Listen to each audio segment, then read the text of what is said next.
3, 2, 1. Hello there. Sephiroth17 once again. This is my Sardonicast brutal difficulty walkthrough. Hey everybody. This is Sardonicast. Nice. We've stolen so many intros over the year. Paid homage, not stolen. And I decided to do one from a channel that is a little lesser known, Seraphim17, because I've been getting a lot of regular exercise recently, and the reason I've been able to do that, or you know what, fuck it, we should introduce ourselves. I'll explain that in a sec, because I was just about to go on this story and I realized we haven't even said who we are. I'm Adam from Your Movie Sucks. Ralph from Ralph the Movie Maker. I'm Alex from IHE. Oh, my voice. Oh, God. Something wrong with me. Oh, ew. I'm dying over here. What'd you do? I don't know. I'm just... Anyway, I'll try to keep this quick. I've been getting a lot of exercise recently. I have like an exercise bike in front of my projector downstairs. And nice. The way I've been motivating myself is by playing like really difficult video games, because the idea is that I kind of forget that I'm exercising if my attention is on these video games. And so I'm going through the Uncharted Remastered PS4 thing, and I already beat it on Crushing a while ago. And so I'm trying to beat it on the Brutal difficulty, which is one that they added for the PS4. And there are a couple points where I got stuck, and I needed to look up a walkthrough. On an exercise bike? Yes. So it's like it's like a stationary bicycle with a comfy seat. And I just have my controller, and I'm looking at the screen playing video games, getting exercise at the same time. Nice. And You'll be fit in no time. You'll look like The Rock in no time. I've already lost some weight, actually. Yeah, that shit does help. It's a good motivator. You'll be The Rock with an exercise bike, but you'll do fine. But yeah, this YouTube channel had very helpful walkthroughs and some good commentary, so I decided I would steal their intro this time. Shout them out. It's a little weird to spell. SERAPHIM 17. In case somebody tries to search Thanks, for it. buddy. Yeah. We're recording this about an hour late. Sorry, Why guys. is that? We forgot about daylight savings again. Yep. Yep. It happened last year, and I guess I'm an hour ahead behind. I can't keep track anymore. I forgot it was a thing again. Like, I knew it happened in our time zone. Ralph and I are in the same time zone now. I switched the clocks on the microwave and whatever. I forgot that not every time zone does it at the same time. How does it, like, I still don't get how it works. No, I searched it. Apparently, we have it here in the UK at the end of March, like the 31st of March. That's so stupid. Which is handy. That's ours was last Saturday. It's stupid in the first Saturday, place. 2 o'clock in the morning. Yeah. I was in Vegas, and we were going to go to a club. The limo was going to pick us up at 2. But that hour didn't exist. So it went right to 3, and the limo didn't come. Because they're like, there was no 2 a.m. Oh, like, what, are you fucking kidding me? That's really, really funny. What the fuck? You requested a ride for a specific time, but the time didn't exist. So they didn't pick you up. That's amazing. Fucking. What a loophole. That's Vegas, dude. Yeah. Whatever. They got us eventually, but, you know, I had to change the time to one that existed. That's so stupid. Daylight savings doesn't make any sense in the first place. We don't need it. Yeah, fucking hate daylight at savings. all. There's a reason why it exists. I think we went through why before. Yeah. It's not a good enough reason. At least have it on the same day for everyone or something. Can't keep track. They didn't consider back when they invented it that the internet might be a thing and people from around the world might be communicating. I suppose that wasn't on their minds at the time. That's kind of hard to foresee. But... yeah. Well, there's certain places that are like getting rid of it. Like British Columbia is debating it. It's apparently. So we might get rid of it, which would be hilarious to be out of sync with places in the same time zone further south at certain points in the year. Yeah, it might just add to the confusion. And I guess if just enough places get rid of it, then everybody will feel like they have to. And I guess that's kind of the goal, is to abolish it once and for all. But there could be a good reason. That's why I don't want to abolish it. Could be. Yeah. What do you mean by that? It's hard to explain, but there's got to be some scientist who's like, He knows math or something. And he's like, we need it because if we don't, then a volcano will go off or something. He'll explain. Like, there's probably some reason like that. You have too much blind faith in the system, man. I do. There's too much to worry about. You gotta have some blind faith in this is already set in stone. It must there must be a good reason for it. Right, it's set in stone. It's not gonna change. Weed being illegal. There's probably a good reason for that. That was pretty brief. Weed being illegal in the U.S. Pretty brief. It's still illegal here, man. Don't forget about the UK. People went to jail. I mean... No, I'm kidding. Don't trust tradition. Yeah. It's your enemy. Yeah, man. Preach the truth. So, everybody finally saw the new Gaspar Noé film, Climax. That's how you say it? Is that how you say it? Yeah. Well, he's Gaspar? French, right? It sounds a little much. It's Gaspar Noé, I think. I think you just say it like that. Whatever. I'd like to hear him say his own name at some point. Yeah, I would like to also. Yeah, I'll just try to give as much of an accent as possible. He has a very fun personality. Oh, he's hilarious. Did you see the one where he shit talks Black Panther? Yeah, he's like, I hate Black Panther almost as much as I hate that new Star Wars movie. Yeah, he's funny. He says most movies are just so stupid. He watches documentaries so he can get some like educational benefit out of watching something. It's pretty funny. But yeah, he's a great director. I saw it. Well, I mean, he's kind of hit or miss. I really love Irreversible and Enter the Void and Climax, obviously. I saw his second most recent film called Love, and I saw that at TIFF. Yeah, not very good. And it was not great. And it was in 3D at the TIFF screening that I went to. And there's a cum shot in the movie where it's literally just someone jerking off at the camera, like close up on dick, and it's in 3D, so the cum shoots in your face in the theater. And then like after the movie, the director and actor were in a Q&A, and it's just like you see the guy in the room and in front of you being like, wow, you just came on my face like half an hour ago. Wow. And during the Q&A, he was literally Gaspar Noé was just like, yeah, we didn't have a script. We could just kind of made it up as we went along. I was like, well, that explains that, because it wasn't structured at all. That's the way he makes his movies, though. I mean, yeah, sometimes it works out really well, for sure. Like Climax is kind of like that. It's heavy in a way, improvisation. For sure. Like, he worked with those actors to create these characters, exactly. And then he kind of constructed it from there, which was interesting. But yeah, for Love, that didn't work as well. But you see, like, hints of that acting method in all of his stuff. Climax had more of a goal and idea in mind. It had more of a vision, whereas Love was just like, these people smoke opium and fuck. And that's like, like, come on. You gotta have like more. Climax has a sellable, solid premise. Yes, and that kind of catapults everything. Yeah, as a hook, got a good hook. Can immediately understand. Mm-hmm. Sangria. Yeah, Alex, what'd you think of it? Because on Letterboxd you said you had no idea how to assign a score to it. Yeah, every now and again a movie comes along like this that is so against formula, where so many movies that we watch are just like, yep, now's when this is going to happen. And you can kind of rate movies based on that kind of scale, but this movie is just so, it does feel improvised a lot of the time, and what it's going for is so extreme in every way possible. I felt just about every emotion a film can bring out of you throughout the movie, whether that be great enjoyment or frustration or anger or fear. So at the end of it, like it was just kind of stunned me to the point where I don't know how I could fairly assign a number to it. The last film that did this for me was the film Mother from a few years ago. Yeah. Which one?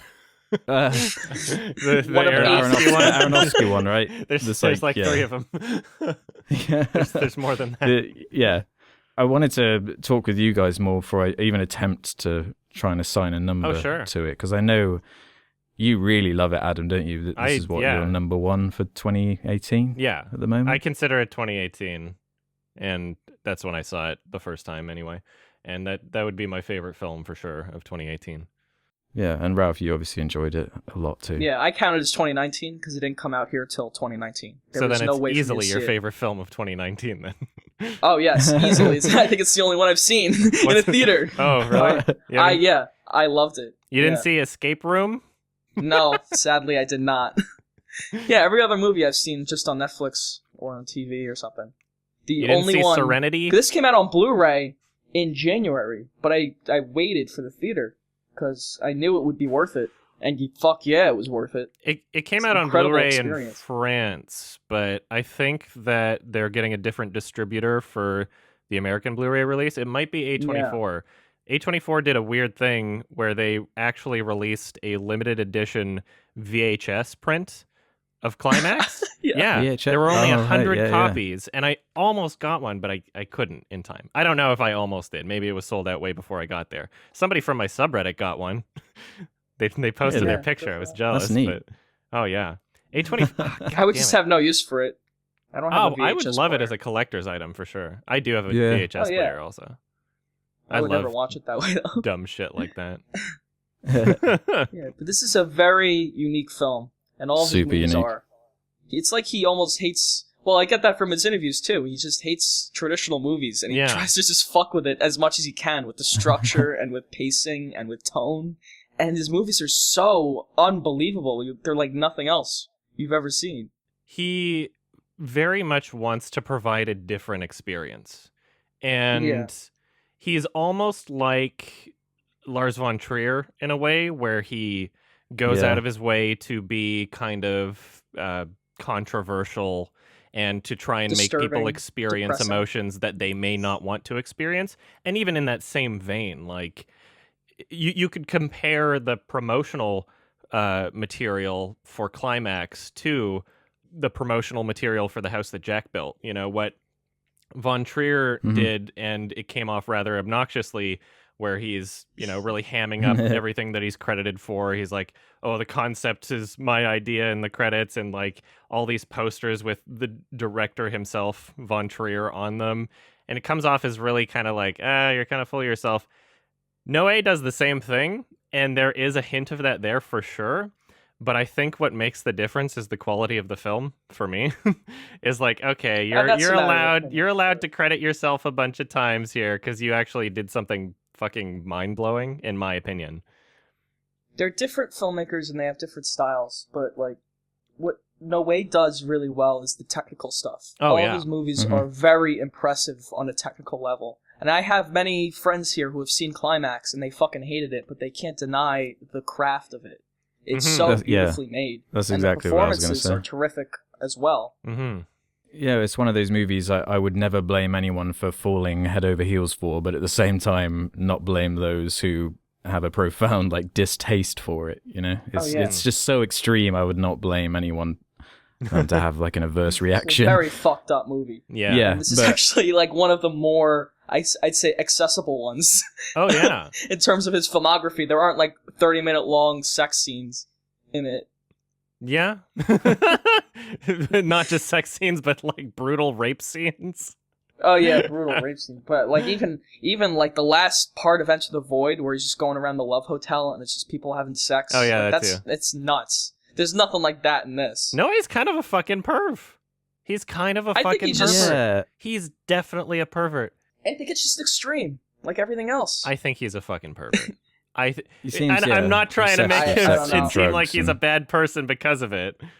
I think most people are perverts, but Gaspar Noé loves to flaunt his perversion. Sure, but it doesn't feel out of place with the rest of his style, which is excessive. Oh, of course. There's excessive violence, there's excessive loud music, and there's excessive nudity and sex. It makes sense. The concept of incest to Gaspar Noé is a parallel to the concept of... Yeah, it's in every movie. It's a parallel to the concept of feet for Quentin Tarantino. Yeah. I feel like what really helps this film is that it revolves around a bunch of dancers. And the concept of this film and what makes it work is essentially just one gigantic choreographed dance, in a sense. Yeah.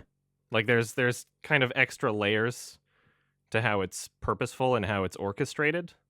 And even the camera movements are like, a perfect dance too. Like everything is super physical. Not to say that it doesn't have great dialogue, but when it comes to the dialogue in the film, as you said, it is very improvised and ad-libbed. So for the scenes where he's got a bunch of them talking with one another, there's all these different shots of essentially people in groups of two.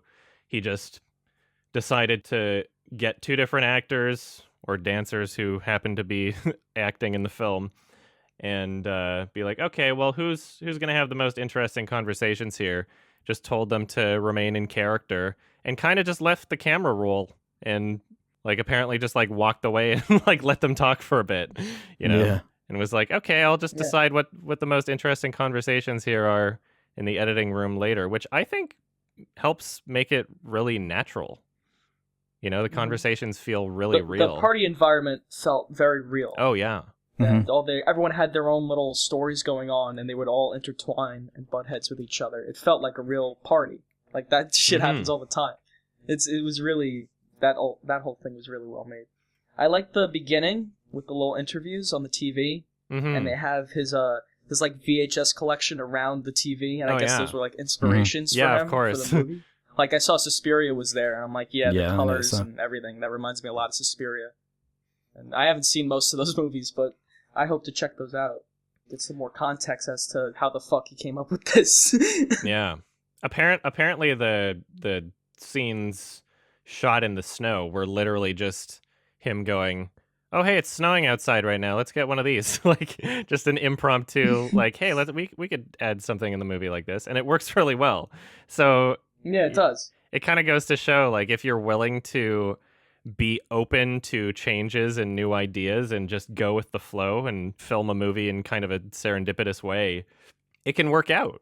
Depending on the film. Sometimes it won't work at all, but in a lot of films, it can really work out towards its advantage. Like, especially for films that are not constrained to large studios and nosy controlling producers, you have the freedom to do that. So for something like Eternal Sunshine of the Spotless Mind, the whole carnival scene outside where the two characters go outside and there's people on elephants running around and shit, like that was literally just them being like, oh, there's a carnival outside, let's go get some shots there, and it works really well.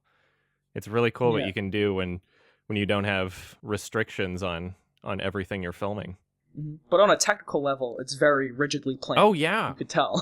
Which it's is just insane. On a story performance level, it's very... What's the word I'm looking for? Improvised. Yeah, and natural.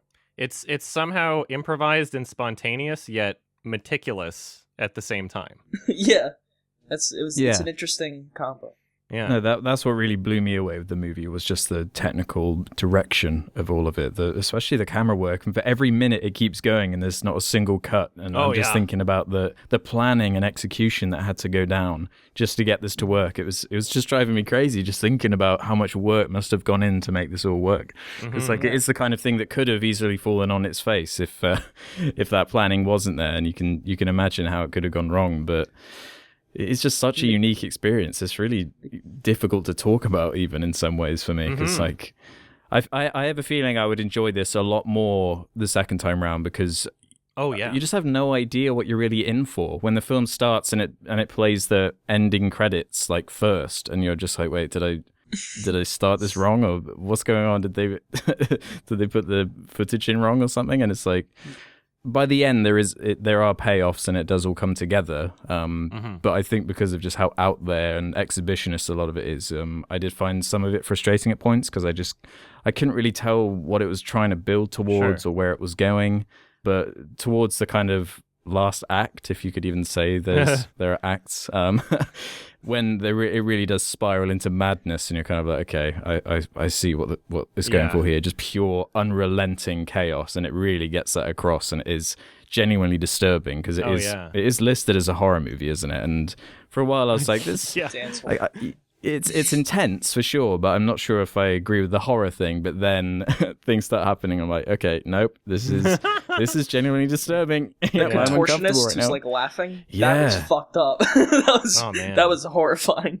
Well, it keeps building on itself in terms of how horrendous it's getting. I don't want to mention spoilers because you know I'd rather people just watch the movie. But one thing happens, you're like, "Gosh, that's horrendous," and then another thing happens, and it just keeps layering on top of each other. And so it's like, "Oh my god, this really did just go wrong." Yeah, oopsie. Gaspar Noé does love his weird credits. He does a great job with those. Yeah. They happen in the middle of the movie. Oh yeah. The other credits, awesome. the cast and crew. Yeah. Or the starring credit, whatever. What's usually at the start of a movie. I love how stylized they are. Like all these different font choices, it works so well. And he obviously loves this kind of like techno, like house or whatever. I'm not even sure what the exact genre of music that he consistently uses is, but he really loves that genre, and he really uses it appropriately in a way that I have not seen other directors do. Like there is a lot of anxiety in the film that is brought on from the soundtrack for sure.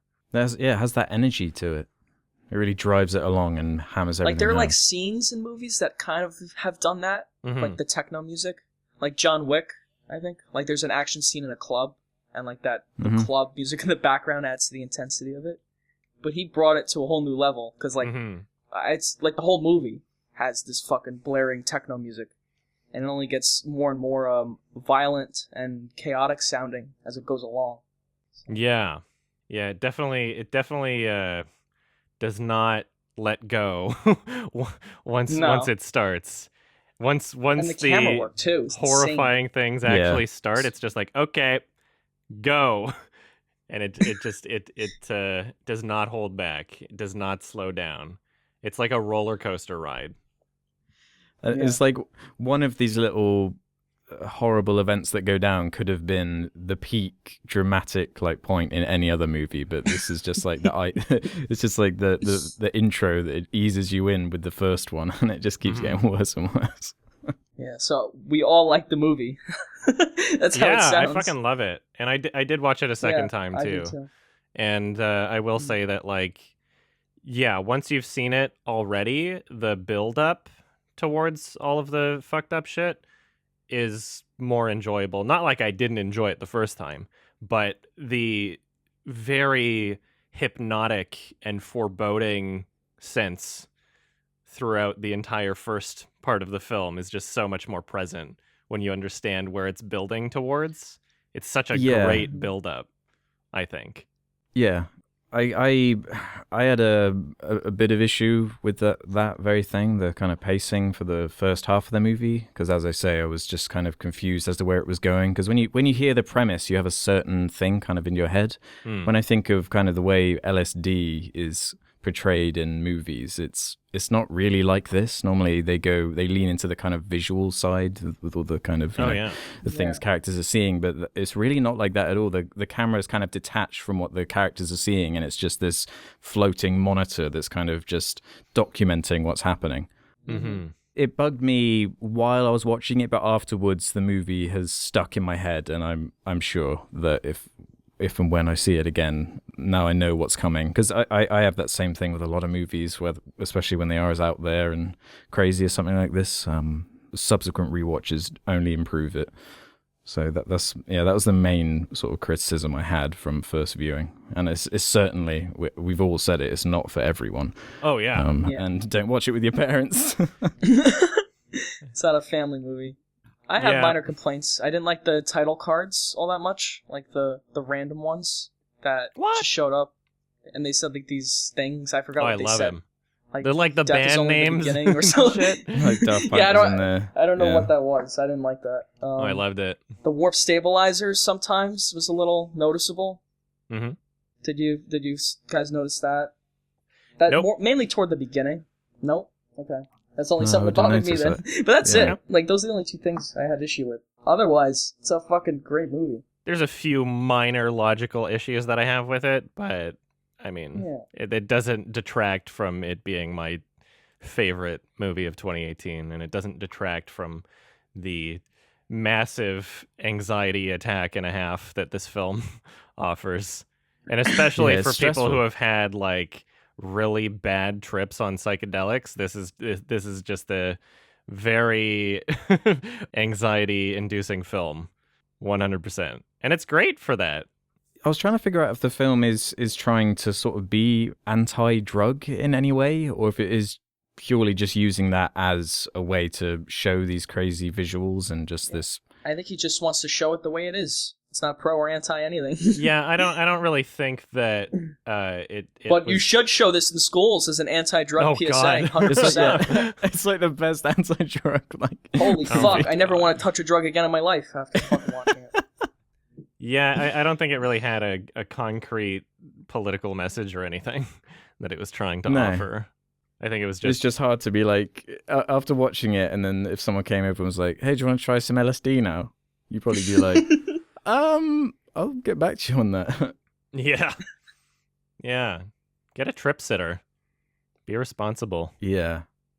But I think I asked you the first time you saw it, if it was sort of an accurate portrayal of LSD, because I'm no expert on the drug. So I was wondering what that kind of side of it was like. Drugs affect different people differently, and yeah, you know, there's especially if a certain amount of these people have never taken the drug before, and B, they were slipped it unknowingly, and C, there was a massive quantity of this drug that who knows how much of the drug some of them consumed. It's completely believable for these people to be acting in that way.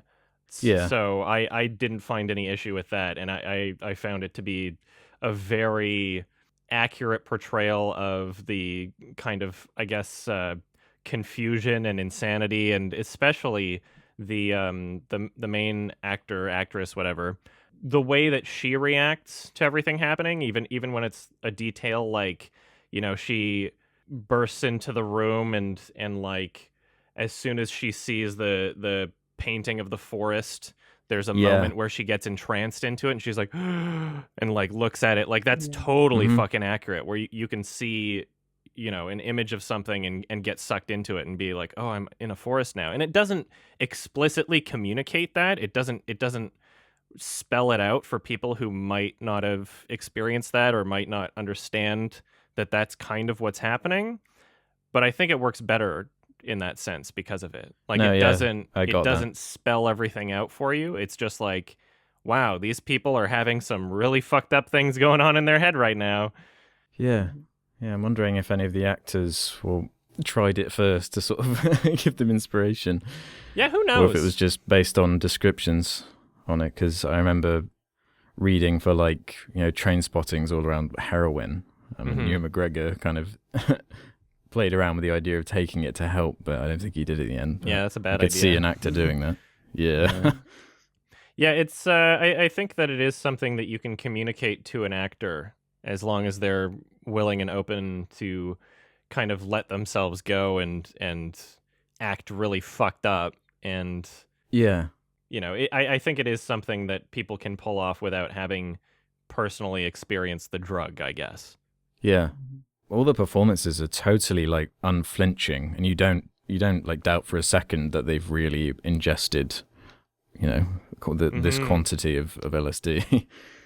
Yeah, it's legitimately insane, and one of the things that this film does well in terms of portraying how these characters are acting is, like, when you take, I guess, psychedelics, and when you're really fucked up on them, like, one thing that it will affect is your environmental short-term memory. So, like, as soon as you're in, like, a different environment or a different room, you can easily forget about things taking place outside of that room. And so you get characters who have experienced some really fucked up things, and all of a sudden, you know, they just go into a different room and start making out, and everything's fine for a second, and then you can see them come to terms with it and start to remember, like, oh wait, no, this did actually happen, and then get sucked back into this terror that they're experiencing that they were just forgetting about. I think that that's super accurate.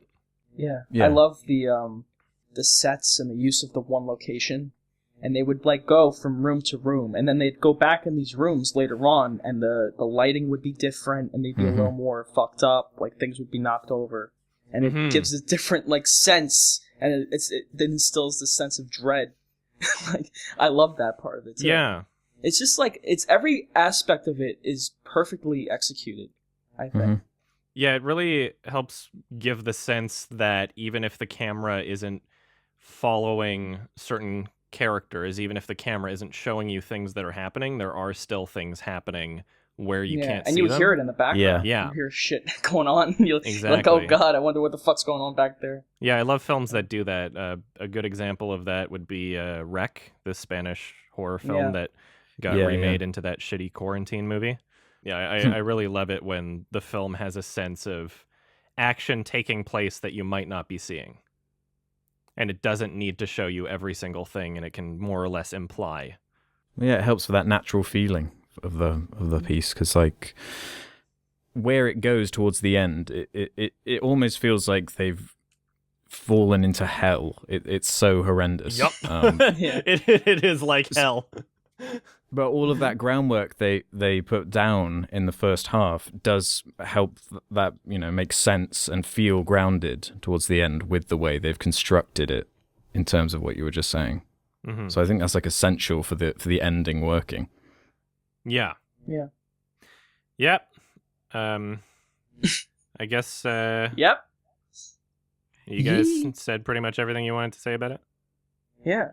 It's just so good, and you should all see it. Yeah, at least you just once. have to see it to believe it. Yeah. Yeah. Give it a shot. I wouldn't recommend it for the faint of heart, though. There are some people who could watch this and be in a much worse place because of it. And quite honestly, this movie kind of fucked me up after I saw it. Like I was Really? in a really stressed out mood for like an entire day at least after watching it. But that's part of what makes it great. I love films that make you experience something, even if it's an emotion that makes you uncomfortable. I think that the film did its job. Mm-hmm. That's what art is, isn't it, at the end of the day? In the same way that I like being scared, in the same way that I like, you can enjoy a roller coaster ride. Yeah, I agree. So what's your rating? We should should think of a rating. Yeah, Alex, let's do a rating. Are you any closer to giving it a number rating, or are you still just like, fuck it? Like, you can see it for a second time worth it. first if you want. I'm gonna hold off till I see it a second time, but all right. I do think it would obviously be somewhere between 8 and 9, probably around about there for me. Yeah, just because of the technical aspect, you just can't ignore it. It's so impressive on that, let alone everything else they achieve in it. Everything else, any minor issue I had, I'm sure will be fine on rewatch. What about you, Ralph? I think there's bound to be a classic, or a cult classic, at least. For sure. I could see 5 stars for me. Awesome. I've only seen it once. It might go down, but I highly doubt it if I see it again. I bet I'll like it even more the second time. Yeah. I give it a 9, but it could change to a 10 over the years. Nice. It's an amazing film. Let it settle I have for a couple issues with it. See. They're kind of nitpicky, and I'm not really going to go into them. But I mean, it's not like a perfect, flawless film, but I love it very much. And I would sooner watch it than a few other movies that I would give a 10. Like, I love it personally a lot, and sometimes that influences my rating to whether or not I should give something a 10. So we'll see what happens. It's a 9 for now. Mm-hmm. It's closer to a 10 than an 8. Nice. Why don't you introduce the thing? Yeah, Introduce the movie. I recommended a movie called After Hours, directed by Martin Scorsese. It's from 1985. Spoilers. Spoiler warning. Explain the plot. Yeah. Give us the gist of what this film is.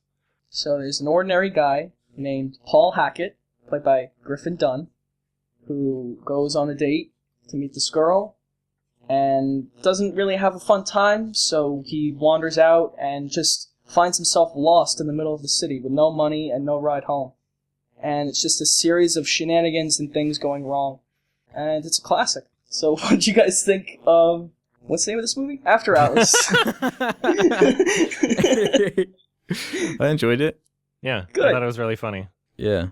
I wouldn't see say how it's it one of his best, inspired but... other movies afterward? These kind of like everything one goes night wrong adventure kind of movie. movies. Everything goes wrong. Yeah, kind of like it felt Good familiar. Time, kind of like Yeah. I don't know, Victoria, kind of. Like this is kind of the first one, Oh, really? and it's played really for laughs. Yeah. And it's very fresh and fun. Scorsese made this. He was trying to make Last Temptation of Christ, and I believe the funding fell through, or there was some production issue, and he was really upset for a while, and so he just kind of picked up the script because he read it and he thought it was fun. And yeah, it's become like this iconic movie now. Oh, that's great. Yeah, I might disagree with you when you say he's a normal guy, because I kind of felt like he was a bit of an asshole. Oh yeah, he's totally an asshole. Kind of a fucking dick. He's an asshole because he's sick of his mundane life. Like, he's that fucking office worker New York type, and then, like, he gets thrown into the muck of the city, and he's like, what the fuck am I doing here? I hate this. I just want to go home. And he's kind of a dick, but I just found him hilarious in this situation. He's a very lovable kind of dick. I don't... yeah, he's relatable in some ways, but I wouldn't call him lovable. I found him to be an absolute asshole. There are so many points in the film, and I get that he is, like, frustrated, but there are so many points, especially, like, earlier on in the film, where he blows up completely unwarrantedly, if that's a word. But that's what makes it funny, is that he's an asshole. If he was a likable guy, it wouldn't be as funny, I think. Well, You're watching a dick, and then all these bad things happen to him.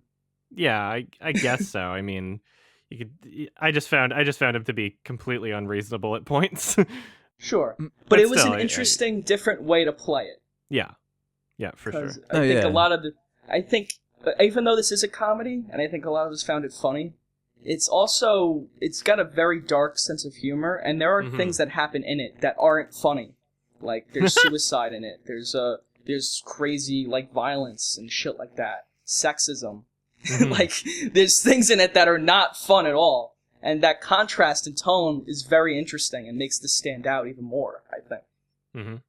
Yeah, honestly, I didn't find the film particularly funny, really. I thought it was more sort of sad. Yeah, I like the gimmick. Not sad as in like a bad way, but it's just kind of sad and like a bad dream. It felt like one of those dreams, those recurring dreams you have where you're kind of stuck and you're meandering around and nothing's going right and it just keeps going on and you like have no idea what's going on. I thought in that respect it was quite fun, and I like the idea of having a main character who just is having a bad time and doesn't want to be there and is just sick of it. I thought that was a nice hook. It's kind of like playing off the typical way a story like this might go down, the kind of meet cute thing where you meet a girl in a coffee shop and then you can imagine where that would go, but it doesn't for this guy. He just has a horrible, awful night. He does. Part of what makes him likable, I think, is that he's very proactive in the situation. He doesn't, like, take shit or wander around, like, aimlessly. He's always trying to find his way home. He always has a goal. And he just keeps getting himself deeper and deeper into the situation with everything he does. And that's what I found so funny about it. Yeah. Yeah, it's pretty ridiculous and goofy. I love how all of this just sort of came about because he was looking to escape, in a sense. Yeah. You know, like I guess he kind of like fell for that kind of cliched fairy tale kind of story. Like, I'm gonna go meet this girl. It's gonna be great. It wasn't really about the paperweights. That's what makes him relatable, I suppose. I love how things kind of just unraveled for him. I love a good everything goes wrong movie. That's one of my favorite genres. And it's also, I think it's like a good piece about New York City. I think it captures New York City really well and the nightlife of New York City. Yeah. Like how there's just like this lawlessness at night. Yeah. Everything, like every man for himself at night. It's fun. It's a very fun idea. It's not like realistic. Have you ever seen a downtown community in New York that's so connected and coordinated, or unified and capturing these burglars? That was a whole fun thing too. There's like these burglars in the neighborhood, and everyone thinks it's him. Meanwhile, these two other guys keep stealing everything. That siren was on Ralph's end, by the way, everybody. Oh, of course. Yeah, there's always crime everywhere I go. They heard you I'm talking in LA about now, and there's still burglars. sirens outside. Yeah. Yeah. It follows you. Fuck. Yeah, there's There's some really interesting filmmaking in this movie too. I really love the scene where he's talking on the phone, and it's kind of like a zoomed in panning shot. You can tell the camera's like moving a considerable distance around the room on a dolly as it's zoomed in. Is this in the beginning? Yeah, close to the beginning. Yeah. Yeah, I really enjoyed that. I really enjoyed the... Even in the credits, they did something similar. Yeah, I was about to say the fun. credits. Yeah, that was impressive. There's a lot of impressive cinematography in this. Yeah. There's the shot where she throws the keys out the window, and that's an infamous shot because they just threw the camera at the window at the actor, like on a wire, and he like moved out of the way, like at the last second, and they used the shot in the movie. That was the only way to get it, was to throw the fucking camera off the building with a wire. Jesus. God, that's risky. It's a great shot. Yeah, it is. I'm glad it worked out. Yeah. The editing's really good, too. Yep. The film has a really great pace, like all of Scorsese's stuff. He's really good with actors. The characters in this are great, and they're overplaying it. Mm-hmm. They're a little cheesy, but they're fun. And every character is very memorable. Yeah, the cheesiness doesn't take away anything for me, because I feel like that's all just a part of the film's tone. Like, it is intentionally absurd in many ways. Nothing about it's realistic. Yeah, like the recurring gag is that he just keeps running into crazy women. You know? Like, these characters basically everyone he runs into is fucking crazy. Yeah, like you probably would never run into this many crazy people in one night, realistically. No. But it just keeps happening. That's what I mean about that dreamlike quality it has. It really does feel like that for me. That's why the sort of logical stuff didn't bug me in the slightest, especially towards the end where he gets sort of encased in papier-mâché or Modrock or whatever that was. Like it's so ridiculous by then. Yeah. But then with the final shot, you're just like, like it will just. I was half expecting it to end on him just waking up in his bed. Fucking dream. It would have been awful, but I wouldn't have been surprised. Yeah. Yeah, the logical stuff at the end kind of bugged me. Just the papier-mâché thing. The logic bothered you about this? There's no cars on the street the whole movie. There's no like pedestrians or anything. The streets are completely empty, which is unrealistic to New York City, but that gave the film this certain sense like, no one's gonna fucking help you, which is hilarious because he's like in one of the most populated areas in the fucking world, basically, and no one wants to help him.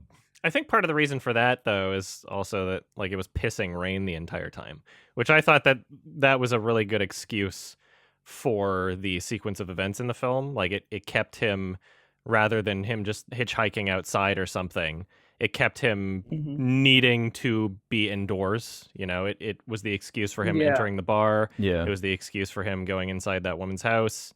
And so I felt like that was a perfectly reasonable, good excuse for the conflict in the film. Did you find it funny, Adam? Yeah, I found it really funny. And of course, you know, in scenes like him discovering the dead body, I didn't laugh out loud at that moment. I was kind of like, oh shit. You know, like there's some kind of shocking, serious moments for sure. But overall, I do enjoy dark humor and I do enjoy absurdity. And I had a good, pleasant time watching it. I thought that it was more funny than anything else, personally. Yeah, I didn't find it laugh out loud funny, but I found it kind of kooky, would be the word I'd use. It's just kind of quirky and odd, and that's what kept it entertaining and interesting to me. I didn't think it had to be sort of laugh out loud, hilarious at every moment, so... There aren't like these big jokes or set pieces as much as there are like Paul would just say funny things. Or like when he was in the room and he'd flush the toilet and then the toilet overflooded and he was like, fuck! Like this is like another little thing that went wrong. I thought that was hilarious. It's just kind of like, or when, awkward moments. He's looking in the window and that guy gets shot and he goes, I'll probably get blamed for that. That was a great moment. That's probably the funniest point in the movie. Yeah. Just like, not dealing with this. Sorry. There were some, I guess, more like subtle humorous moments, you know, like the girl who's revealing this terrible thing that happened to her, and then at the end of her long story she just kind of awkwardly stops and is like, so there you are, It's so minuscule in terms of the comedic aspect to that, but I found that kind of funny. Just like, oh, so there you are. Like, whatever. It was really weird. Yeah, it's just awkward. It's kind of, yeah. So this is one of few films that I didn't watch all the way through with subtitles because the subtitles on iTunes were just garbage. Really? Yeah, they would appear like way too early, consistently. Oh, really? Oh, that's Yeah, annoying. they would. Yeah, it was Were they, kind like, of annoying. all They were misspelled and- somewhat inaccurate in certain parts, but not in a way that would normally make me turn off subtitles. But they were. It was mainly the timing. Yeah, it was like they spoiled the dialogue basically, and I was just like, oh well, I just got to turn this shit off.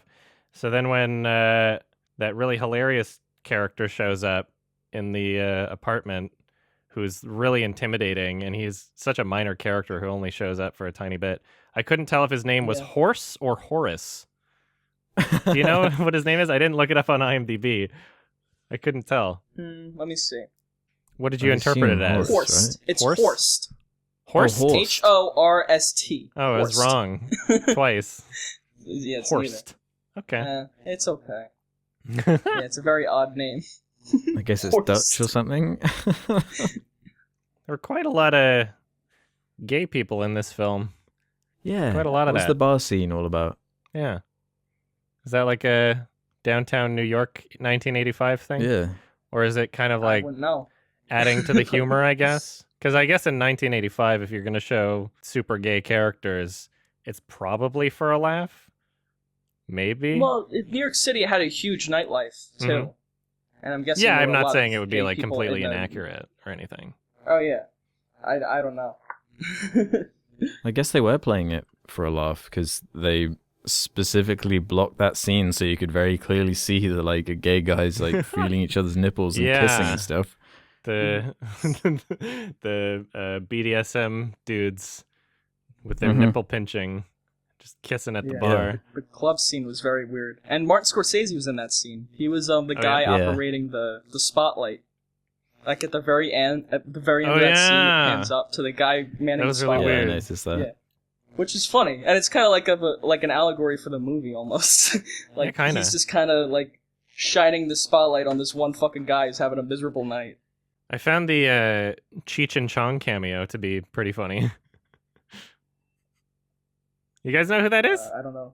Oh my No. fucking god! I guess they're like I'm gonna look Canadian, them up. but you don't know anything about Cheech and Chong? I thought they were I've heard pretty of- big I've in heard like of America. Yeah, Cheech and I know Chong. the name, but I'm Yeah, they played the Who- two dudes that were stealing shit with the thick accents. Oh, So like okay. Cheech I Marin didn't know that. yeah. plays Bonsai hyena in The Lion King. I guess Ralph, you haven't even seen that, but Yeah, exactly. Cheech It's Marin Lion has King. got like a very distinct, very funny voice. He's made tons of Mhm. cameo appearances, both voice acting and otherwise. And Cheech and Chong are basically like just two dudes who did a lot of really bizarre stoner comedies throughout the All right. I forget which decade was it. It must have been like 80s, I guess. But yeah, they're considered, I don't know, like I thought that they were well known, but it was really interesting that Cheech and Chong had cameo appearances in this film, and they were kind of major characters at the same time. Yeah, Yeah. they Yeah. were vital. You guys They- don't they even were know who workers. Cheech and Chong are. No, I'd never Right. seen him. I've heard of him. Yeah. It's just one of those names you know, but what did you think of Howard Score's short no, Howard Shaw's Howard scores. Score's In my head I was like, I've got to avoid saying that, but I did it. Howard Score Short. Howard Shaw's score. Try Oh, it saying was that good. 3 times over. Yeah. I really enjoyed the soundtrack. I thought that it fit the tone really well, but I do kind of have a pet peeve for synthesized trumpet, which was very acceptable in the 80s, but not so acceptable now. Yeah. Synthesized trumpet Yeah. does not sound good. It's irritating. It was only in one track, I think, but in that track I was like, it's just one of those things where like in the 80s synths were, relatively rage. new for synthesizing things like trumpet, I guess. Mhm. Like you could have that in a film score or in a song and people wouldn't get irritated by it because it was like, oh, this is new, and it was less obvious what it was of just some guy dicking around on a keyboard. But now it's just irritating. Otherwise, I thought the score was good. While we're on complaints, I do think the movie kind of drags. Like, I don't know exactly where. It's kind of, the movie doesn't even really have a structure, kind of. So it's hard to say where. It's like before he starts getting chased by the ice cream truck and all that. It's like in between that and the bar stuff. I found all that kind of dull. Or not as interesting as it was before. Like, I think the idea of keeping up this tone for like 90 minutes, it's hard. And I don't think it entirely succeeded for the entire time. But most of it works. And most of the time it is fun. It is a very repetitive movie, that's for sure. Yeah. So if you're not like super into the comedy or the, I guess, excitement of what it's offering, then it probably won't be a great film to watch. I mean, I enjoyed it for what it was. I thought that the repetitive aspect was kind of more or less just a part of the joke. You know, it's like, oh, this is going to happen again and again and again. And it's like, okay, you know, that's kind of what it's going for in that sense. I felt. Yeah, I thought it was fun. I barely made any notes because it's just like, yep. It didn't really say anything profound, but the ride was fun, and there was enough. Well made. Yeah, it's extremely well made. Really, there's a lot to enjoy about it. But he captures New York City very well. He's the best at that. Him and Woody Allen are the only two who can capture New York City that way. He's more like the sinister underbelly. Scorsese more focuses on that, but he captures it super well. Yeah, I have a couple notes of things that I enjoyed here, or just things that stuck out to me, I guess. I love how when he's having the phone conversation at the beginning, and he's talking to the artist girl or whatever, the friend of the girl who he wanted to meet. And then as soon as the girl that he likes picks up the phone, like his entire personality essentially changes. He's like, oh, hey, like his voice, everything about the way he's communicating changes. And it kind of just emphasizes that he is kind of a manipulative douchebag. Right. You know? He's like this fake, like New York City office worker type personality. Yeah. Which is why Scorsese wanted to throw him like in the fucking street. And like, let's just see him dance. Let's see what happens. I love the shot of the taxi driver's face when he's told that the money flew out the window. Like, that look he gives is just so weird. It's perfect. Yeah. I love that great character moment. Too. And then the payoff with that later when he has the money and he takes it, drives away. Oh man, I felt bad for the main character at that moment. I was like, come on, come on. Exactly. But I guess assholes do exist. Yeah, like everyone in the movie's an asshole, basically. I would say most of the people he meets are worse than him or weirder than him. So it makes you kind of root for him a little bit more. You forgive him, yeah. You're like, all right, at least I understand this guy's motivation. I love how when the girl that he wants to meet finally shows up at the place, he feels like he has to run back inside to pose on the couch. He's so awkward that he couldn't have just said, like, oh, hi, like, as she's coming up the stairs or something. Like, that was really weird. Kind of funny. Yeah. Because he's just a douche. He's that much of a douche. He's a big douche. Yeah. I love how he decided to order a burger as he was leaving that place that he had no intention of returning to. Yeah. That was a dick move. Yeah. He just do little shit like that, too. Do you think his character changed at all? Do you think there was any growth from start to end? No, I think he remained a douchebag. Isn't that kind of the point? Yeah. With, like, the end with him just going to work and being like, well, here we go again. Like, nothing's different. Well, that was a fun little adventure. Yeah. It was like, let's never talk about that kind of thing.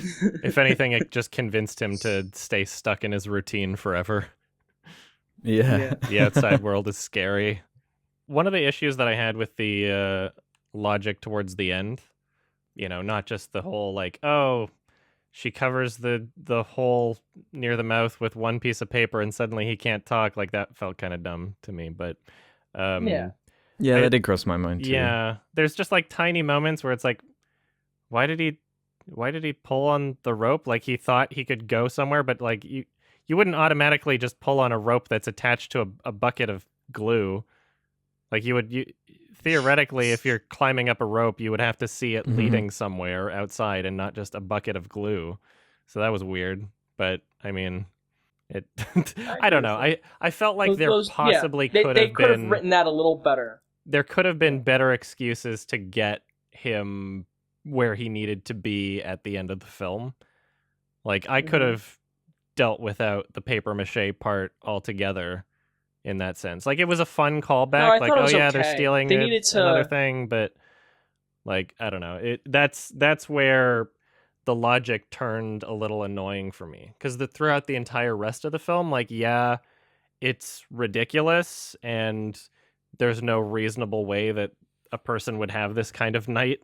Where everything goes this horribly wrong and he runs into this many deranged, crazy people. But in that sense, I don't know, it still felt like possible.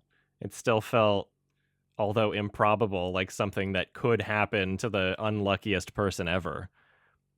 But then just near the end, it was like, It deflates the humor when you do something like that. Because you're just thinking of, like, why didn't you just do this instead of laughing at the joke? So yeah, but at the same time, it was supposed to get more cartoony as it goes along. Like, it clearly progressively gets more and more over the top to where, like, the last 10 minutes is, like, a farce. And I think that was kind of the point. So, I don't know. If the bar owner was going to close down his bar to check to make sure he was not stealing stuff, then why didn't he just do that in the first place? Instead of getting him to go to his apartment with the key. Yeah. Reasons? Yeah. Just things have to fuck up. It's sort of the goal of the movie. And there are some instances where the excuse is better than others. Yeah. Yeah. One thing that I found kind of interesting, you don't really often see too many shirtless scenes with guys of that figure and chest hair anymore. Oh yeah, he was a very hairy man. Yeah, not just hairy, but like scrawny and weird. He's got like a unibrow too. Scrawny and weird. I mean, like, he's like a very atypical protagonist. Yeah. That's why I liked him. It was an odd protagonist. Yeah, it was kind of funny in that way. And I think he had great comedic timing and great delivery as well.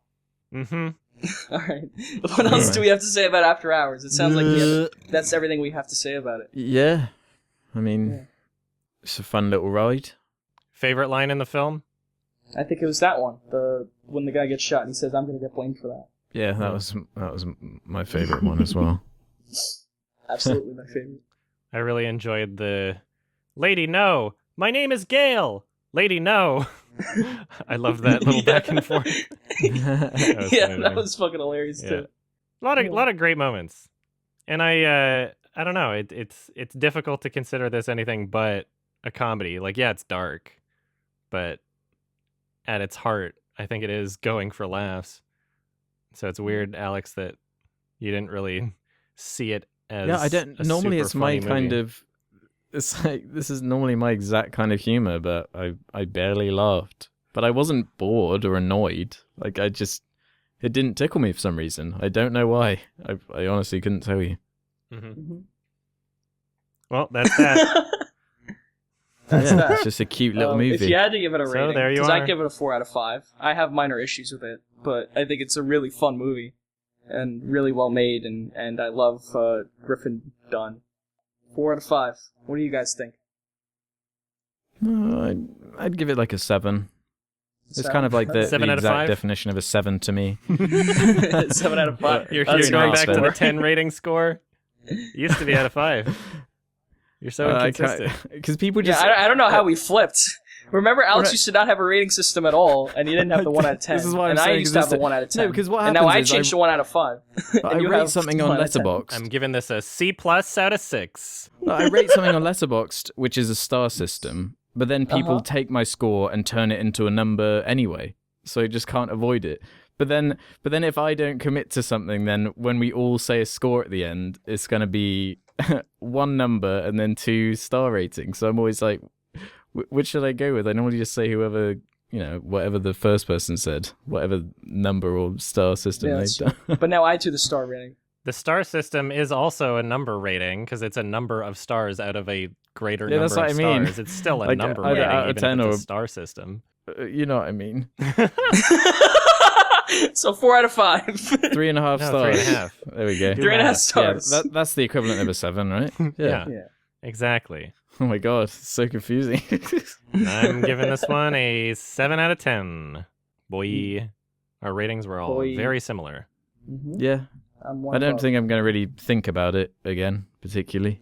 It was cute. It was fun. Yeah, it was fun. I don't think it's one of his best. I Yeah, mean, it's just an enjoyable ride. Scorsese. I think it's a fun little experiment. Scorsese's made so many different kind of movies. Yeah, that's how it felt. And I love that he made this. I think this is a fun little endeavor. Yeah. And then he made Last Temptation of Christ after, I think, which was like his passion project. Yeah. So, he went from like this serious, like, religious story to fucking this stupid It's little goofy movie. ass. Yeah. I love that. Mm-hmm. Yeah, I love seeing Yeah, different I'd recommend directors it. experiment with different genres. Mm-hmm. He has made so many different kinds of movies. It's insane. That's why he's one of my favorites. Mm-hmm. There's some directors that stick with one genre so often, or one tone so often, that when they break into something else and do it successfully, it's like, holy shit. Like the director of Mhm. The Sisters Brothers, like that's easily the funniest movie he's ever made. And it's still depressing in many ways, but that's easily Yeah. the most comedic one that he's ever made. Yeah, And I then thought that something made it like funny. the Coen brothers and like No Country for Old Men. It's like that's easily Mhm. the Yeah. darkest film that they've made, and they pull it off really well. Yeah. Mm-hmm. Well, like Scorsese mainly does crime stuff. He does it the best, 100%. But he's got Hugo, which is a fucking kids movie, and he has Oh, yeah. Shutter Island, which is like a horror thriller, and Silence, which is like this weird drama. I loved Silence. I didn't like the other two. Though. I love Silence too. You didn't like Hugo? No, Yeah, I wasn't Hugo, mad I about thought was Hugo. great. I didn't like Yeah. Shutter Island Hugo, either. I think it's fantastic. Age of Innocence. Haven't seen it's it. like a period piece. Yeah, great. Cape Fear. Like he's got so many different kinds of styles and genres under his belt. Mm-hmm. Time for the questions. Is it question time, guys? Are we going to go into the fan questions that they left on the Sardonicast Reddit on the thread that Ralph normally put? But I want to mention this week I didn't put the question thread up. Yeah, That was like my thing this week. I figured I like. wanted to see what would happen. I Oh, figured really? either You moderator did that or Adam- intentionally? I did. Why'd so you do that? every because I change it up every week. Like Well, change the it up by question not thread. doing it. Yeah. what are you doing? Really subverting expectations I figured it'd here? be funny. Oh yeah, It's so confusing. hilarious. Is it? I'm on Reddit. Often. If I'm gonna go on Reddit, Yeah, I'm I gonna figured- check either the YMS subreddit or the Sardonicast subreddit. I noticed like several posts being like, Ralph forgot to put the question thread there. So I had this thought I in my figured head. I'm either like, the moderators would do it or you would do it. well, I It was very considered nice you like didn't message typing me. a I was message expecting a to you in message. chat, but then I was like, well, I could just do it. So Yeah. I did it. You're a little troll, aren't you, Ralph? You're just trolling know. us. You're a liar. It was gonna end my channel first. Yeah. Anyway, for those who want to get their questions answered, head over to the suggestion thread that may or may not be there. This week it'll be there, I promise. Oh, you promise? Because your promises mean Yes. so much, Ralph. Yeah, we can never trust I you pinky again, I'm swear. afraid. Pinky swears I don't joke around. Yeah, sure. Pinky swear over Discord. Yeah, I'm not sure I can reach your pinky from here. What if you're crossing your fingers? We can't see you. Yeah. That's true. Okay, let's start with one from Junior Green Junior 99, who says, "Who do you think is the biggest asshole in Hollywood and why? Who Who boy? pops into your mind when you think assholes? Got plenty to choose from." Yeah, wow. Brie Larson? Wow. No. I don't know. Uh-oh. It depends what kind of comment you're going for, because you could say something like Yeah. Harvey Weinstein. That's pretty serious. I would say that's the right? answer. I'd say he's probably the biggest asshole in Hollywood. Like that's a good one right there. But if we're talking about people that aren't like rapists, then Yeah, let's try and be more like, just douchebag kind of Yeah. artistes kind of people that annoy you kind of level. and leave out the Even actual that, I feel criminal bad stuff. because I feel like there's so many genuine assholes here that I don't want to make fun of, like just some douchebag who's like harmless, you know? Like I could say like, oh, Ryan Seacrest or something, but he's not hurting anybody unless he did something I'd never heard of. It's Hollywood. They probably did. Yeah. Some news will come out how he they'll fucking cover did for each something other. horrible. Everyone's gonna get Me Too'd eventually. It's fucking Hollywood. Yeah. This is one of the most upvoted questions. People want to know. Yeah. Biggest assholes. Well, Michael Bay, I don't like. Michael Bay makes really obnoxious, assholey movies. That's a good way of putting it. Yeah. I mean, J.J. Abrams and his involvement with 10 Cloverfield Lane makes me feel like he's kind of a fucking asshole. That angers you, doesn't I think it? he just wants to make money. I don't think he's an asshole. Well, I mean, if money comes before any other principle, then you're kind of an asshole. That's true. Well, I don't know. If you're trying to keep everybody employed and you want to make the movie do well, you change it to 10 Cloverfield Lane, which is what he did. And I'm sure everyone benefited financially from that, even though the artistic integrity of the movie suffered. But that's you know. I kind of it's not like an assholey decision. It kind of is. It doesn't hurt anybody. It kind of is. You changed the vision of the film, and you basically held this idea of money over this guy's head, and like, oh, you want to make money, don't you? You gotta sacrifice your artistic integrity to do that. You know, I don't like that as a concept. And the power that J.J. Abrams has to be able to promote and market something, he didn't need to change it to Cloverfield, okay? Like, he could just advertise the fuck out of it. He's got power in Hollywood. He didn't need to do that. Advertising works. It really does. And yeah, changing it to Cloverfield is a form of advertising for sure. Like, it is a part of the marketing, and it got people to see it. I don't think that was the only way that could have happened. I think it got a lot of people to see it. I think that's the reason it got like a huge theatrical release like that. Is because of what he did. I think he's powerful enough that he could give something a huge theatrical release if he just wants it to have one. Well, it's not just about him. There's other producers involved as well, I'm sure. It's not just like his decision alone. Yeah. And it made fucking $110 million worldwide because of that decision. Really? Gosh. Yeah. Well, who knows if it would have been successful. I don't know if it would have made that. Yeah, who knows? We'll never know. Wouldn't have been. Yeah, I'm sure we'll never know, but if some movie came out called The Underground Bunker or whatever, and didn't have Cloverfield attached to it, it would have made no fucking money. It certainly wouldn't have made $110 million like that. Other assholes that come to mind in recent memory, Spike Lee. The many asshole-y things he's done. That's a pretty good Especially, pick. I don't know if you guys watched my review, but I kept a little clip at the end of him being asked, like, oh, so which one of your films would you like to see reimagined or reinterpreted in the future? He's like, none. Never. I would never let that happen to one of my movies. Like, as he's being interviewed for his Old Boy remake, like, come on. Have some self-awareness, dude. That's hilarious. That makes him a bit of an asshole right there. And then some other shit that I don't want to get into too much detail about, but I mentioned in my review anyway. Steven Spielberg, his recent comments on Netflix, that's kind of a fucking asshole thing. There's a lot of assholes in Hollywood if we're just going to talk about assholes.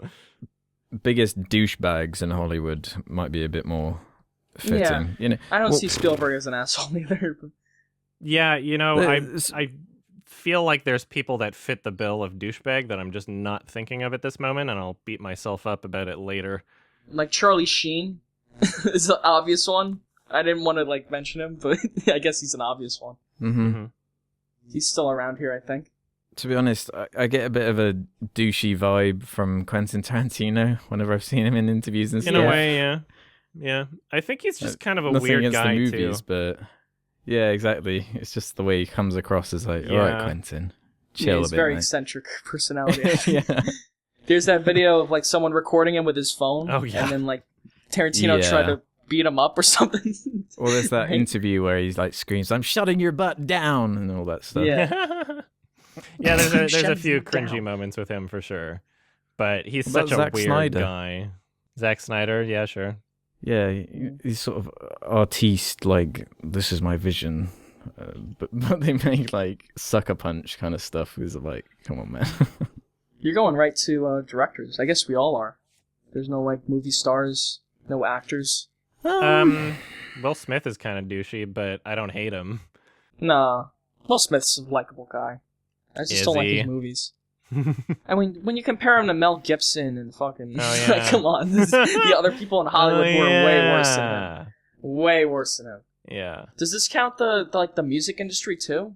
Because I guess there's a lot of musicians here. Yeah, do it. So fucking like Chris Brown. Yeah. Oh yeah, that's a good one. What a fucking asshole. Kanye West is kind of an asshole, even though I love his music. He's also like really bipolar. I'm more forgiving when it comes to people where it's like they're just crazy and they you know, you can't take them too seriously. When it comes to like Chris Brown, it's like, okay, you've had many instances where you've been a violent piece of shit and you haven't learned your lesson at all, and you're trying to pretend you're a victim here in this situation where you've pummeled someone's face in. Come on. That's an asshole thing. No remorse. Whereas Kanye, I just consider him to be very confused. Yeah, but he does a lot of fucking assholey things. Kanye West. Yeah, he does shit like all the his time. I'ma let you really finish either and mean all or that, rude or like, why'd you do that? That was stupid. Why'd you say that about fucking people? I consider it very important in my own personal philosophy to assume ignorance before I assume malice. If you're ever confused about whether or not someone's doing something maliciously or because they're stupid, I always just assume stupidity unless I have better reason to assume that they're being malicious. I think that's a pretty responsible way to view people in general. I think people are often too quick to assume that someone's trying to be malicious when they could just, in fact, be very ignorant about something. What about someone like Amber Heard? What do you think of that whole thing with? Oh, is that Johnny Depp's that ex? drama? Yeah, the one from I'm Aquaman. confused on that whole situation, right? From what I know, Johnny Depp. Some people say Johnny Depp domestically abused Amber Heard. Yeah, that's but then the story. some people are saying Johnny Depp is innocent and Amber Heard's lying. Well, apparently she like abused him. stories. Apparently, like she almost chopped off one of his fingers or some shit. Yeah, that's right. I didn't even know about that. Now he's suing her. This whole story is just a mess, so I try to stay out of it. Oh, shit. Which, if that's true, then she's a major, gigantic asshole, obviously. This list can go on forever. I mean, this is Hollywood we're talking about here. Hollywood. Yeah. The profession of being a famous celebrity, whether it be from acting or music or whatever, it attracts a lot of sociopaths. A lot of people who can manipulate their way to the top and just be complete assholes to everybody. It's the type of thing that sociopaths are attracted to.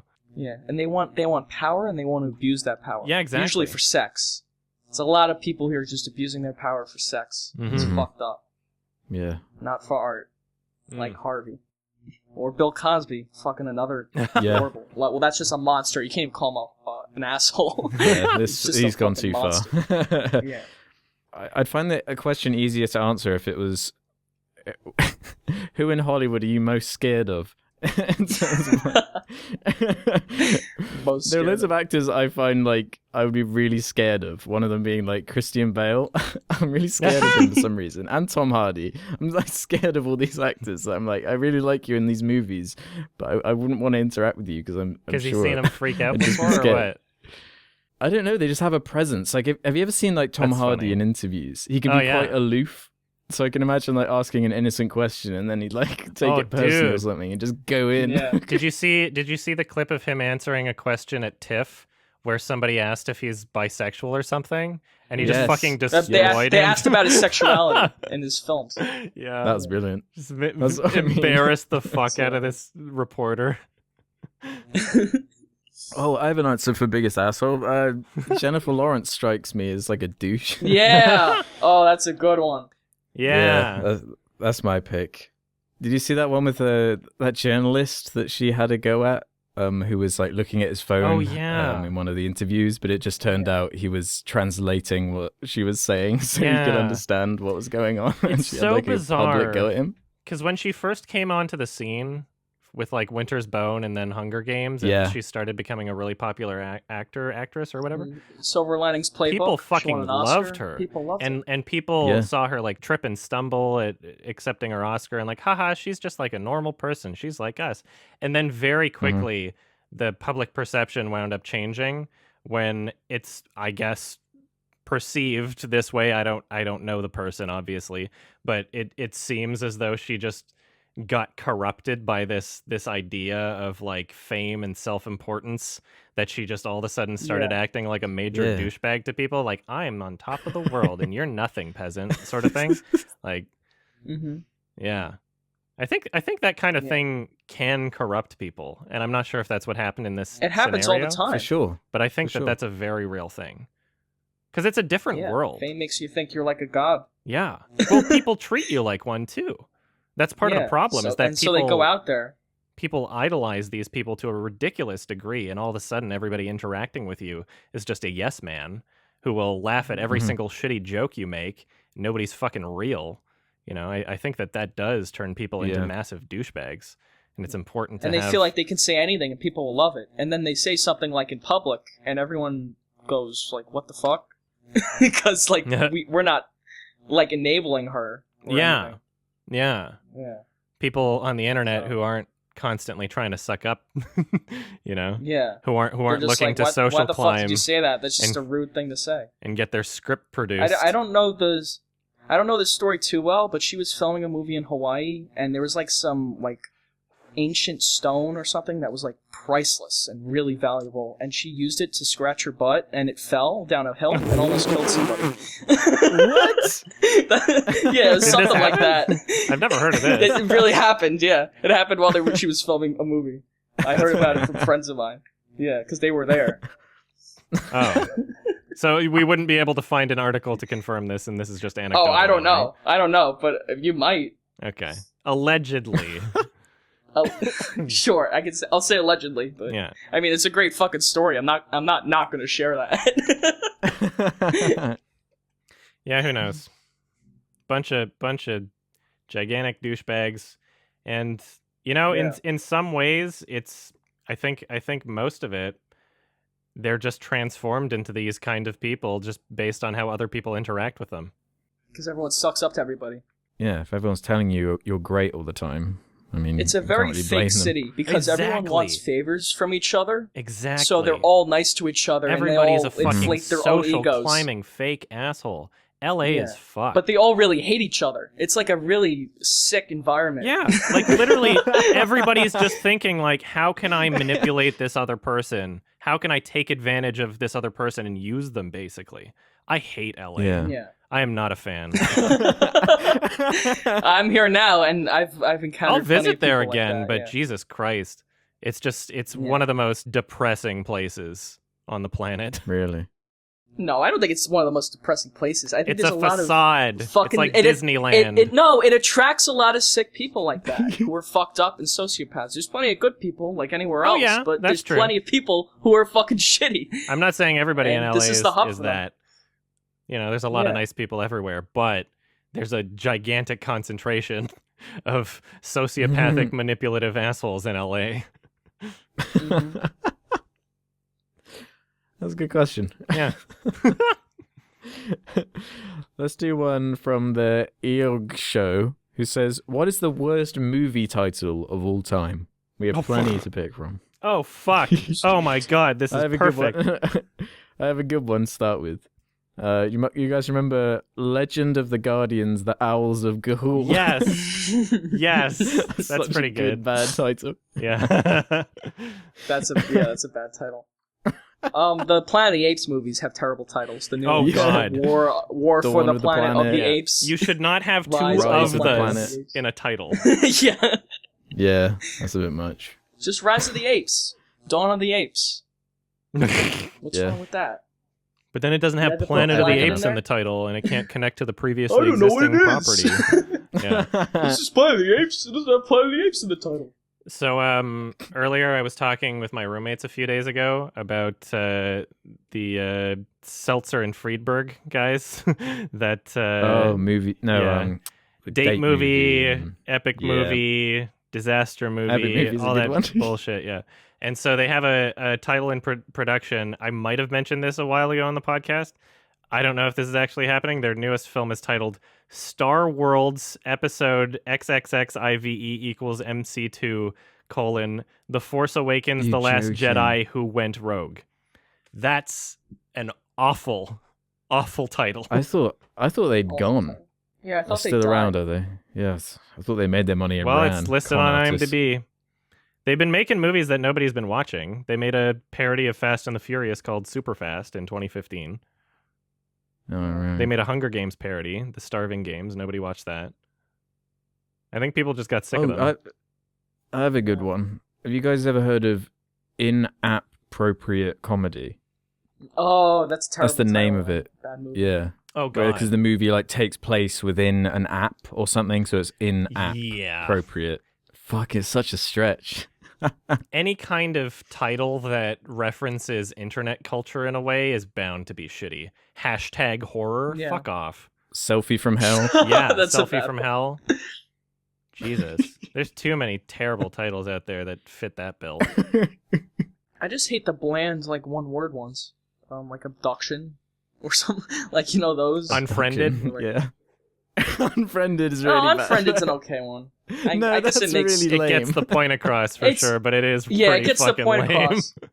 Unfriended Dark Web, that's a good title. If the goal was to actually scare me, that's a terrible one, undeniably. Unfriended is like a goofy horror title. Like if you're making a horror comedy, you call it Unfriended, you know?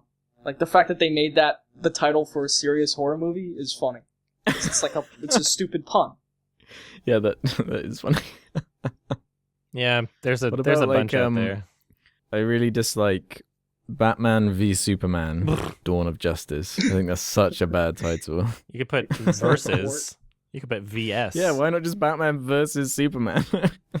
Why beat around the bush? And Dawn of Justice isn't. Yeah. I don't like Phantom Menace. I don't like that title. I don't understand. It doesn't feel like a Star Wars title. Phantom Menace. Yeah. It just seems off with the rest it's of like them. you just went on thesaurus.com and was just searching for big words and was like, yeah, Phantom. Is there a Phantom Menace? I think it's Darth referencing Maul Phantom Menace? No, it's not Darth Maul. Surely it's the Chancellor or Palpatine or whatever, Palpatine? right? Surely that's the Menace? Phantom Menace because he's the one that turns.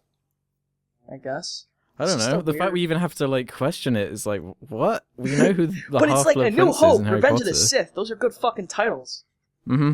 Phantom Menace? I don't know. It's just me then, maybe. No, you're right. There's a title of a 1984 film that has turned into a meme, but it's a real movie title. Breakin' 2 Electric Boogaloo. Electric Boogaloo. Yeah, that's a great title. That's great. That's my favorite title. Do you guys remember that movie with Lucy Liu? Ballistic X versus Sever? Is that it? What? Ballistic X versus Sever? Yeah. That is awful. I can't even tell what you're saying. You having a stroke right now? Antonio Banderas is in it? One I can't stand is Triple X. I think that's such a bad title. However, it's secretly genius because if you try and torrent the film, you will find nothing but porn. It's an anti-piracy title. I wouldn't be surprised. So I've got the bottom 100 movies open. There's number 4. We got The Hottie and the Naughty, starring Paris Hilton. Oh, that's a That's a movie. Leonard Part 6 is probably on there. Fucking awful film. Awful title. There aren't even 6 of them. Yeah, that was the one that stuck out to me the most, I guess. I don't see a lot of... What about that Tom Cruise movie that has such bad names? They keep changing the bad name to worse names. The Edge of Tomorrow or Live Die Repeat? Oh. Yeah. Or whatever new one they came up with recently. Live Die Repeat. So bad. That was so dumb. Speed 2 Cruise Control. Yeah, a lot of sequels have terrible, like Garfield, The Tale of Two Kitties. Oh, oh my God. Alvin and the Chipmunks Chipwrecked. Yeah, Shipwrecked. And the Squeakquel. The Squeakquel. Oh the my Chip. god. Road Chip. Yeah, the Road Chip. That one's not clever at all. It's Yeah, a Road Chip. I think a lot of terrible titles exist as like the subtitle part of the title. It's too easy. Yeah. They have no restraint. This time it's personal. Any more? Should we do a different one? I think we can move on. We got some pretty good ones in there. Yeah. Okay. BDog7171 asks, what live action movie would be better if it were animated? What flings into your brain? This is a good Would question. it be better animated? Yeah. A live action movie that would be better if it were animated. I think any live action movie that has terrible CG in it would be better if it were animated, because then everything would at least feel consistent if the whole thing was CG or something. Yeah. My answer would be, all these stupid big blockbusters like the new Pacific Rim movie, or anything that requires that amount of CG work to the point where it's basically already an animated movie, but you have these human actors in it, so it looks terrible and it breaks your brain because of you can tell how crappy it looks because they're not real. What would be significantly improved by animation, I think, is Valerian. Yeah, something like that. 1,000 Planets. Yeah. I think if that was like 2D animated, it would be less Uncanny Valley, and you wouldn't have to deal with like Dane DeHaan. Probably less expensive too. Less expensive. Yeah. Like, I just feel like it would have just been better overall. I think a lot of few like that. Superhero movies would be better animated. It fits that like tone better if it was, because being look how good Spider-Verse was with its presentation. Yeah. That's the kind of thing you could be seeing instead of like Venom. Yeah. Right. Well, like imagine like them about. that Jared Leto Morpheus movie is coming out next. That's going to be the next like funny one supposedly. Like you can just picture how awful and bland it's going to look. At least if it was animated, it might be a little bit interesting from a visual level. There's some movies I'd like to see animated. I don't think they'd be better, but like Blade Runner would be cool if it was like an animated 2D animated movie. What, the new one or the original? Any of them, either of them. It's just that world. I kind of of disagree. Seeing it in 2D I wouldn't want to see that one animated. Like the whole charm is like the set design and special effects and props and. Yeah, sure, but the 2D, that'd be cool too. It's all the same. It's the same world. It's just 2D animated. You can explore it differently. And I like that 2D Blade Runner short they made before the new movie came out. Oh yeah, that was the best one out that of the three that they made. Those 3 shorts. How about Lover? Yeah, I guess that would have been cool. 2D animated. Anime. It's not really. There's nothing that like extravagant in it. Yeah, I would want it to be an anime. There's a lot of animated movies that exist where you wouldn't even imagine that conceptually it would work super well as an animated movie, but it does. Like there was that documentary called Tower, and they animated that. Yeah, and that was great. It benefited it very well, and it had a sense of purpose towards it being presented in that way. There's like some, I guess, Linklater films like Waking Life and Scanner Darkly. That it adds a lot to the experience, the rotoscoping, and there's a lot more that they can do with it because of that. Any movie could be animated, but it all depends on how much purpose there is towards it being presented in that way. Because there's so many movies that exist that are animated that also might as well not be. There's movies that exist where the animation, it's just like, okay, well, this is, just like a bland kind of standardized animated movie that could have been live action. There wasn't really any point to it being animated. Like anything Illumination has made, yeah. Yeah, exactly. Like Megamind. Like a lot of DreamWorks movies are like that. Boss Baby. As much as I like How to Train Your Dragon, I guess that could be live action. Yeah, I don't know. Yeah, interesting thing to think about anyway. It's annoying that animation is kind of considered a genre for like instead of just a technique. Yeah.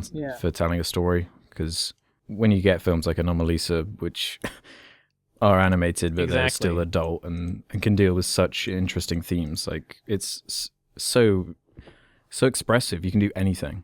Or like Mary and Max we talked about on the cast, or Fantastic Planet.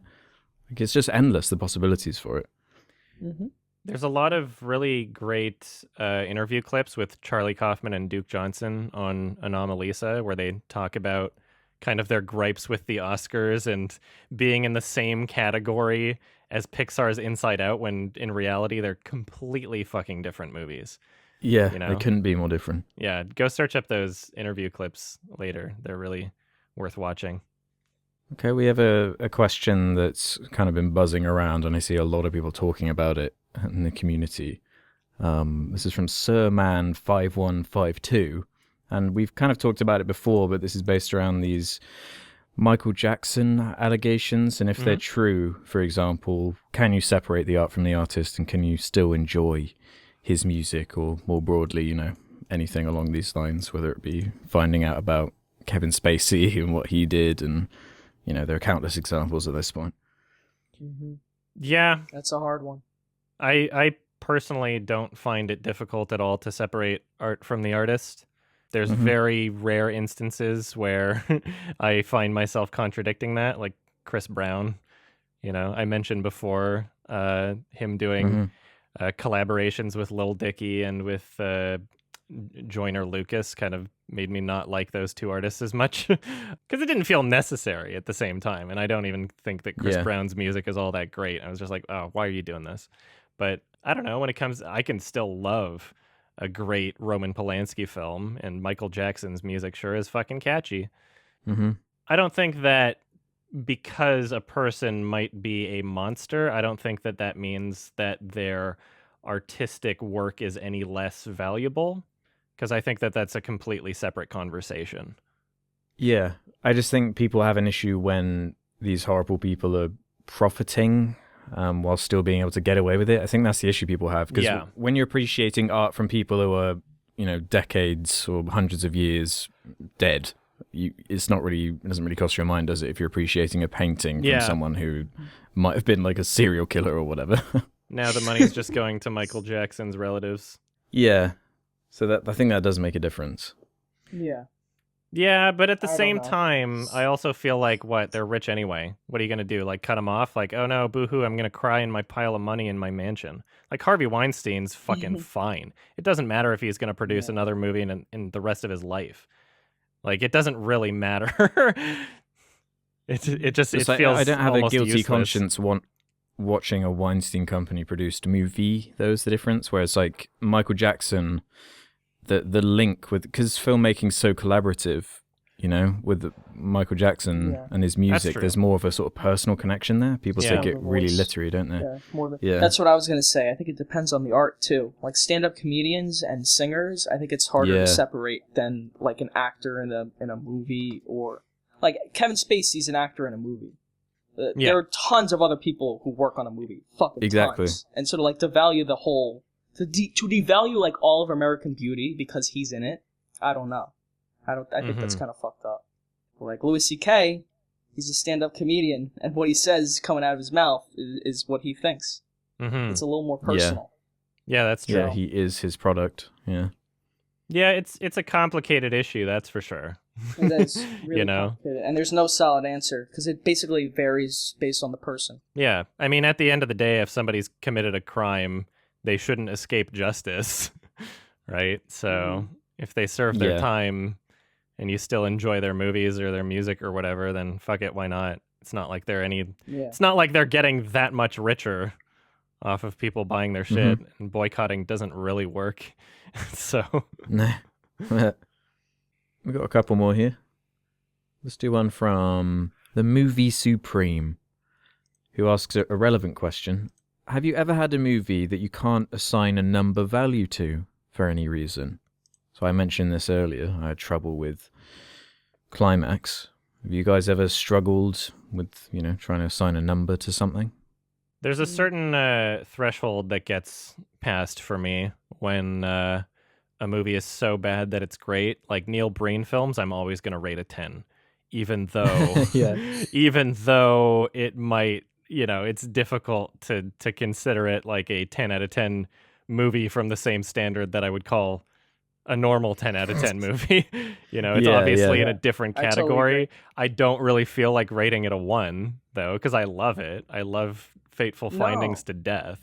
So that would be an instance for me where it's like, okay, I'm giving it a 10 because I can't really assign a number to it, and I love it. So I compare it to like a deck of cards, and like The Room or something like that. It's like an ace. It's the lowest it could get. It's like it's the one, but it's also the highest card. Like you can get so bad that you become the best. That's a good analogy. That's what those movies are. That's a great way of putting that's it. That's all a good analogy for that. What about something that isn't in the realm of being so bad? More just something that where you're conflicted somewhat.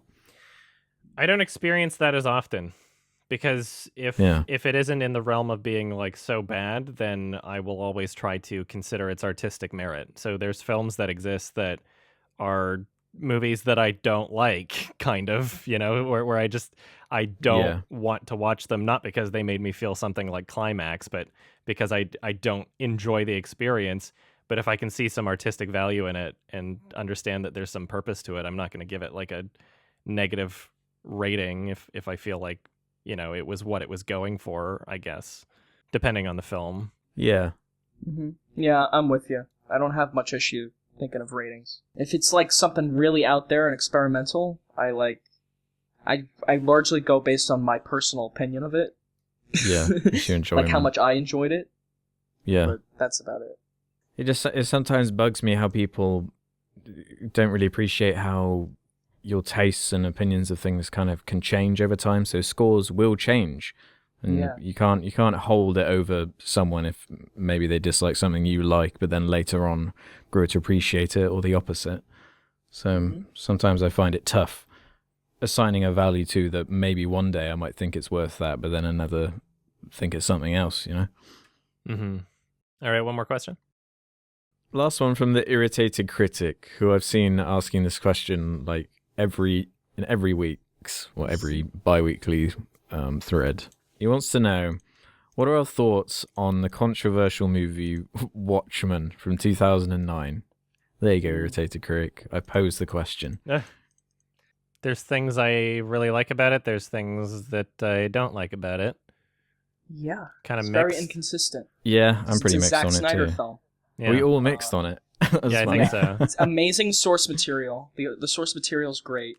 That's what saves it. Because I think without the visual effects are really good, and the design of everything, like the look of the movie's great, because Zack Snyder's good at that. But like the acting and the makeup and the interpretation of some of the characters is really off.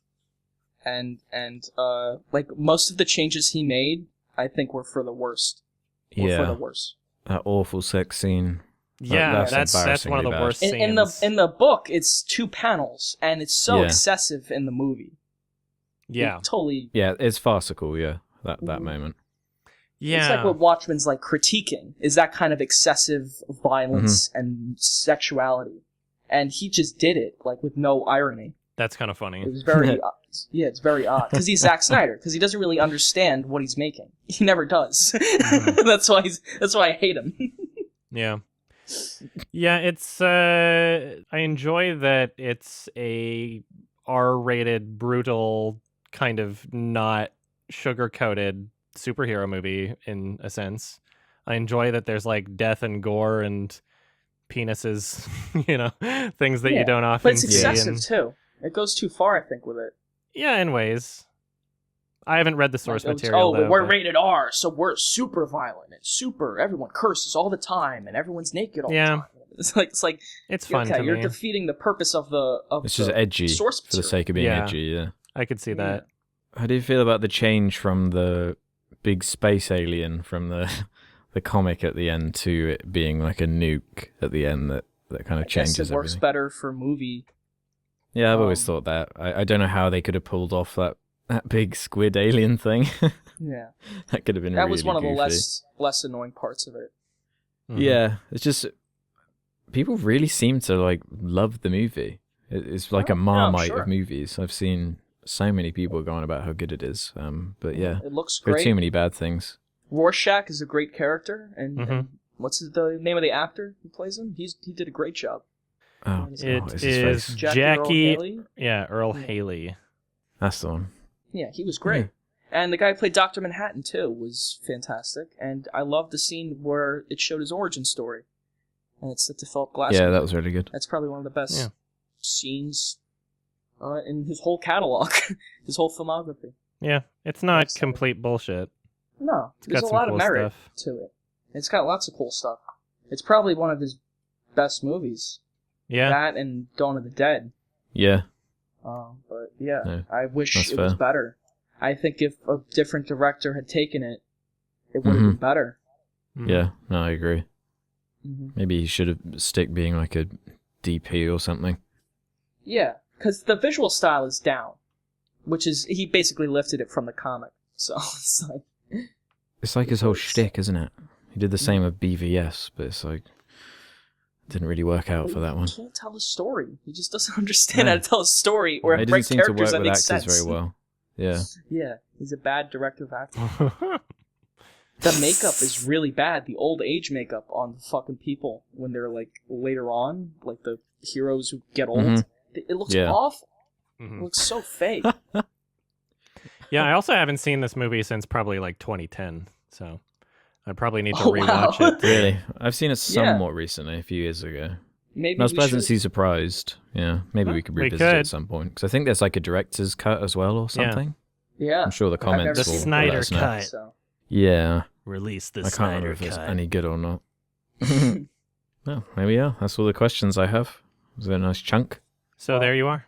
Who's got a movie to recommend? Alex. Is it me now? It is. Yeah, I guess so. Nice. Okay. I just like checking. There was somebody After the that mistakes commented in that the have been made. subreddit trying to claim that Ralph stole it again. People are getting fucking Yeah, confused now. fuck that guy. I saw that too. Fuck you. He's wrong. Fuck you. you. You look at it and ban you. Yeah, I was like, what? Is that true? No? No. How could that be It true? worked out fine. You go ahead, recommend your movie. Fuck Yeah. that guy. Okay. I want to talk about a movie I'm pretty sure neither of you have seen. Okay. The Dark Crystal. I want to do it. Oh! Okay. Cool. Have you guys seen it? No, but it's one of my friend's favorite movie. Oh, really? I saw the so other one. I gotta see it. The Labyrinth. Yeah, Labyrinth, but a long No, it's time very ago. different to Labyrinth. Yeah. No. Cool. I've seen some clips from this one for sure. I think there'll be some interesting discussion around this movie. Great. Okay, Sure. cool. Yeah. I won't. Yeah, so watch that if you don't want it spoiled. Some Jim Henson shit. And be prepared to be freaked out. Yeah, Dope. I think there were some clips of this film in my childhood trauma collaboration video. Yeah, the one I Yeah. made was about this movie. Yeah. Yeah. And I think you and I think The Odd Ones Out also included this one. Yeah, you did it as well. Yeah. So it's traumatized a lot of children. hmm Some Muppet shit. Damn straight. I'll enjoy this. I think. Yeah, I think you will. We'll see. I hope you do. Nice. Okay, cool.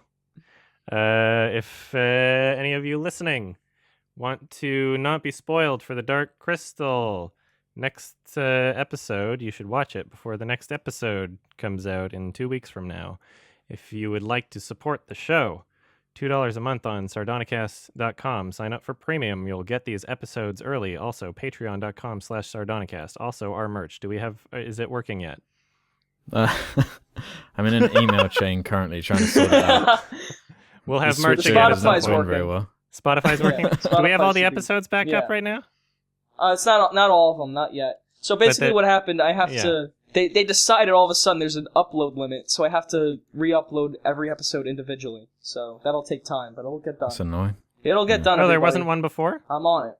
No, Oh. there wasn't. It worked just fine. So they really just a long deleted a time. bunch And then of all- episodes? Is that Spotify's It's fault? complicated. It's Okay, complicated. yeah, don't get into worry it. about it. Thank you for fixing it. Thank you for sorting It's the shit alright. out. Thank you, everybody, for listening. Yeah, Yeah, thanks for listening. folks. And have a happy day. Have a happy day. Have a happy day, It everybody. was St. Patrick's Day yesterday. Have a happy day or a happy night. Have a happy week. Or Have a happy daylight life. savings. Oh fuck, God. No, I'm calling up the storm. So is Bye, is everybody. daylight savings gonna fuck us up next time too? What's happening? Like yours is coming. Is it gonna before It's next gonna time? happen. I think we might be all right. Okay. I think we might just be okay. We'll try to figure it out, I Yeah. guess. I think we'll be all right. Bye-bye, everybody. Bye We're still bye. recording? Yes.